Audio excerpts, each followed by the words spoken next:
ನಮಸ್ಕಾರ ವೀಕ್ಷಕರೇ, ನನ್ನ ಹೆಸರು ಗಿರೀಶ್ ಅಂತ ಬೆಳಗಾವಿಯಿಂದ. ಈ ಸಿನಿಮಾ ಮಾಡಿದ್ದು ಹಾಗೆ ತಿಪ್ಪಾರಳ್ಳಿ ತಿಮ್ಮಣ್ಣ ಡಾಕ್ಟರ್ ಅಂತ. ಸಿನಿಮಾ ಮಾಡಿದ್ದು ಹೇಗೆ ಅಂದರೆ, ಒಂದು ರೋಚಕ ಕಥೆ ಇದೆ. 25 ವರ್ಷದಿಂದ ನಾನು ಬೆಂಗಳೂರಿಗೆ ಬಂದಾಗ ನಿರ್ದೇಶಕರು ಕೆ ಮೋಹನ್ ಕುಮಾರ್ ಸರ್ ನನಗೆ ಭೇಟಿ ಆದ್ರಲ್ಲಿ. ನಾನು ಇನ್ನೂ ಚಿಕ್ಕವನಿದ್ದೆ ಆವಾಗ ನನಗೆ ಹೇಳಿದ್ರು, ನಿಮಗೆ ಒಂದು ಸಿನಿಮಾ ಮಾಡೋಣ, ನಿನ್ನನ್ನು ಹೀರೋ ಮಾಡ್ತೀನಿ ಅಂತ ಅವಾಗ ಹೇಳಿದ್ರು.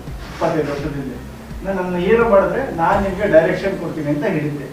ಅದೇ ಪ್ರಕಾರವಾಗಿ ಈ ಸಿನಿಮಾನ ನಾವೀಗ ಮಾಡಿದ್ದೀವಿ. ಆವಾಗ ಕೊಟ್ಟಿದ್ದ ಮಾತನ್ನ ಇದಕ್ಕೆ ಉಳಿಸ್ಕೊಂಡಿದ್ದೀವಿ.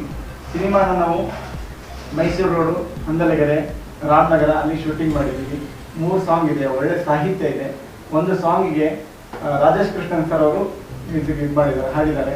ಮ್ಯೂಸಿಕ್ ಗೋಪಿ ಕಲಾಕಾರ ಅಂತ, ನೃತ್ಯ ಡಾಲಿ ರಮೇಶ್. ಇವಾಗ ಹೇಳಬೇಕು ಅಂದರೆ, ಈ ಸಿನಿಮಾನ ತುಂಬ ನಾವು ಕಷ್ಟಪಟ್ಟು ಒಂದು ಇಂಟ್ರೆಸ್ಟ್ ಇಂದ ಮಾಡಿದ್ದೀವಿ. ನಾನು ಆ್ಯಕ್ಚುಲಿ ಬಂದಿರೋದು ಉತ್ತರ ಕರ್ನಾಟಕ ಬೆಳಗಾವಿಯಿಂದ. ನಮಗೆ ಒಂದು ಸಿನಿಮಾ ಒಳ್ಳೆ ಚಿಕ್ಕದಾಗಿ, ಚೊಕ್ಕದಾಗಿ, ಅಚ್ಚುಕಟ್ಟಾಗಿ ಒಂದು ಸಿನಿಮಾ ಮಾಡಬೇಕಂತ ಆಸೆ ಇತ್ತು. ಹಾಗಾಗಿ ಈ ಸಿನಿಮಾ ಮಾಡಿದ್ದೀವಿ. ಒಂದು ಈ ಚಿತ್ರಕ್ಕೆ ನಮಗೆ ಸಹಕಾರ ಕೊಟ್ಟು ನಮ್ಮನ್ನು ಬೆಳೆಸಬೇಕು, ಕನ್ನಡ ಚಿತ್ರರಂಗನ ಬೆಳೆಸಬೇಕು. ನಾವು ಹೊಸಬರು ಬರ್ತಾ ಇದ್ದೀವಿ, ನಮ್ಮನ್ನು ಬೆಳೆಸಬೇಕು ಅಂತ ನಿಮ್ಮಲ್ಲಿ ಕೋರ್ಕೊಳ್ಳುತ್ತೇನೆ. ನಮಸ್ಕಾರ.